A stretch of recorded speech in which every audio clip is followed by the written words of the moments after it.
Recently Bharat ने MRF tender की deal sign करने के बाद अब पूरी दुनिया को ये संकेत दे दिया है कि भारत अपने एमका फाइटर जेट को पूरी ताकत से मैन्युफैक्चर करेगा। और ऐसा हम इसलिए कह रहे हैं क्योंकि एमका को लेकर एक नहीं बल्कि मल्टीपल खबरें सामने आई हैं। पहली खबर तो ये है कि यूएई जैसा देश अब भारत के एमका प्रोग्राम का हिस्सा बनने जा रहा है, क्योंकि यूएई ने अमेरिका के F-35 से पूरी तरीके से दूरी बना ली है। इसके पीछे के रीजंस भी बताएंगे कि आखिर यूएई ने ऐसा क्यों किया है। वहीं भारतीय वायुसेना की तरफ से ऐलान किया गया है कि अब भारत जल्द ही एक दशक के अंदर ही अपनी फ्लीट में लगभग 400 से भी ज्यादा फाइटर जेटों को शामिल कर लेगा, जो पाकिस्तान द्वारा इस्तेमाल की जाने वाली करंट फ्लीट के 2 गुने ज्यादा होने वाले हैं। और भारतीय वायुसेना के इन स्टेटमेंटों के बाद ये बिल्कुल साफ हो गया कि भारत अब पाकिस्तान की कंपेयर नहीं बल्कि चाइना के साथ फाइटर जेटों की फ्लीट की रेस करने की तैयारी में है। और ऐसा हम इसलिए बोल रहे हैं क्योंकि भारत का एमका अब चाइना के J-20 से कहीं ज्यादा एडवांस होने वाला है। आइए अब आपको डिटेल में समझाते हैं कि आखिर पाकिस्तान और चाइना तक एमका से क्यों डरे हुए हैं और आखिर कैसे एमका दुनिया में अपनी धाक जमाने के लिए तैयार हो चुका है। दरअसल ये वीडियो बेहद ही धमाकेदार होने वाली है, इसलिए आप लोग वीडियो को बिल्कुल भी स्किप मत करना। और अगर आप लोग हमारे चैनल पे पहली बार आए और अभी तक आप लोगों ने चैनल को सब्सक्राइब नहीं किया तो एक देशभक्त होने के नाते सबसे पहले चैनल को सब्सक्राइब कर लेना, बेल आइकन को प्रेस कर लेना और वीडियो पर भी लाइक एंड कमेंट करना मत भूलिएगा। दरअसल ये बात तो आपको भी पता है कि इस समय दुनिया भर के कई ताकतवर देश 5th जनरेशन के फाइटर जेट इस्तेमाल करते हैं। अब इसमें रसिया, चाइना और अमेरिका जैसे देश खुद के फाइटर जेटों के साथ इस लिस्ट में शामिल हैं। वहीं कुछ ऐसे भी देश हैं जो अमेरिका और रसिया जैसे देशों से खरीदकर 5th जनरेशन के फाइटर जेटों का इस्तेमाल कर रहे हैं। हाल की दुनिया में अमेरिका ही इकलौता ऐसा देश है जो अपने 5वीं पीढ़ी के फाइटर जेट F-35 को दुनिया भर के देशों को बेच रहा है,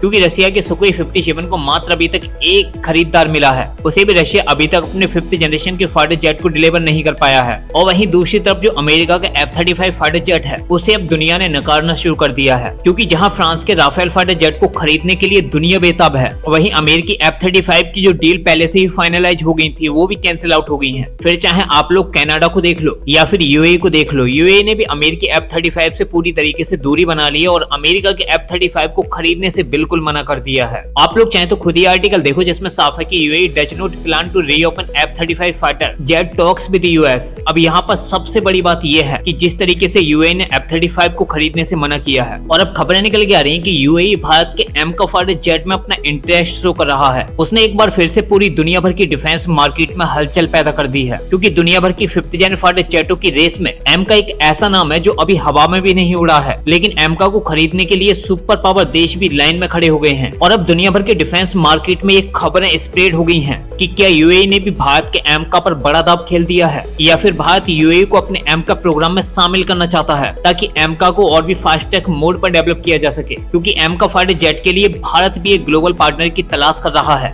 और अब ये तलाश चाइना और पाकिस्तान के लिए खतरे की घंटी बन गई है। आपको बता दें कि एमका यानी advance medium combat aircraft Bharat का पहला पूरी तरह स्वदेशी 5th जेन स्टील्थ फाइटर जेट है, जिसका stealth design, internal weapon bay, AI enabled cockpit, super cruise और नेक्स्ट जेन रडार से लेकर और भी घातक फीचर्स के साथ ये चाइना के J-20 और अमेरिका के F-35 को भी पीछे छोड़ देता है। और सबसे हैरानी की बात तो यह है कि अभी ये प्रोजेक्ट डेवलपमेंट स्टेज में है, लेकिन दुनिया की नजरें इस पर टिक चुकी हैं, क्योंकि अचानक से यूएई ने एक बार फिर से पूरी दुनिया में एमका को हाईलाइट कर दिया है। और ये खबरें इसलिए सर्कुलेट हो रही हैं क्योंकि रिसेंटली यूएई के जो राष्ट्रपति हैं वो मात्र 3 घंटे की अपनी विजिट के लिए भारत दौरे पर आए थे और 3 घंटे की इस विजिट के दौरान अंधाधुंध तरीके से डिफेंस डीलों से लेकर दोनों ही देशों के बीच में बायलैटरल एग्रीमेंट को लेकर कई डीलें करके चले गए, जिसमें LNG गैस से लेकर स्पेस और डिफेंस सेक्टर की भी डील शामिल है। इसलिए पूरी दुनिया इस बात के कायास लगाई जा रही है कि क्या यूएई भारत के एमका प्रोग्राम में फ्यूचर पार्टनर या इन्वेस्टर बन सकता है।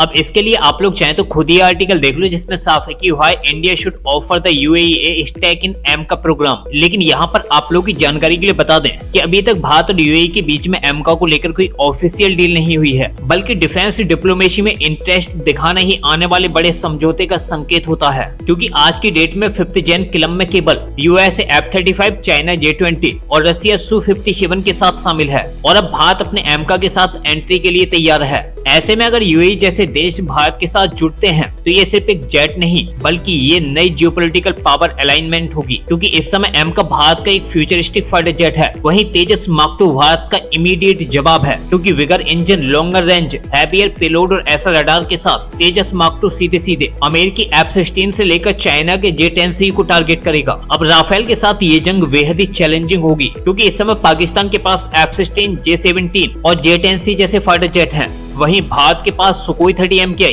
राफेल और तेजस मार्क 2 जैसे फाइटर जेट होंगे जिसके सामने दुश्मन घुटने टेक देगा। क्योंकि ये बात तो आपको भी पता है कि भारत ने फ्रांस के साथ MRF टेंडर के अकॉर्डिंग राफेल फाइटर जेटों की डील की है, जिसमें भारत फ्रांस से 114 राफेल फाइटर जेट खरीदेगा और इन सभी फाइटर जेटों को भारत में ही मैन्युफैक्चर किया जाएगा, जिनमें F4 और F5 जैसे राफेल के वेरिएंट मौजूद होंगे। और ये भी बिल्कुल साफ हो गया कि राफेल भारत का आखिरी विदेशी फाइटर जेट होने वाला है, क्योंकि भारत अब फॉरेन डिपेंडेंसी कम करके अपने एमका और तेजस इकोसिस्टम पर काम करेगा। इसलिए आज एमका भले ही प्रोटोटाइप स्टेज में हो, लेकिन कल ये भारत की पहचान बनेगा, क्योंकि अमेरिकी F-35 को लेकर संयुक्त अरब अमीरात के जो वरिष्ठ अधिकारी हैं उन्होंने सार्वजनिक रूप से ये बिल्कुल साफ कर दिया है कि अमेरिका यानी कि व्हाइट हाउस में कोई भी सत्ता में हो, अब अबू धाबी इस विमान के लिए बातचीत फिर से शुरू करने की उम्मीद या योजना नहीं बना रहा। अब सवाल ये उठता है कि आखिर अचानक से यूएई ने अमेरिकी F-35 को खरीदने से मना क्यों किया है। इसके पीछे के 3 बड़े कारण हैं। सबसे पहला कारण तो यह है कि अमेरिका ने संयुक्त अरब अमीरात से अपने राष्ट्रीय संचार नेटवर्क से हुआवेई के 5G बुनियादी ढांचे को हटाने की मांग की और अमेरिका ने यहाँ पर साफ कर दिया कि चाइना इस प्रणाली का दुरुपयोग करके F-35 से संवेदनशील गुप्त और मिशन डेटा एकत्र कर सकता है। जिसके बाद अबू धाबी ने हुआवेई को अपनी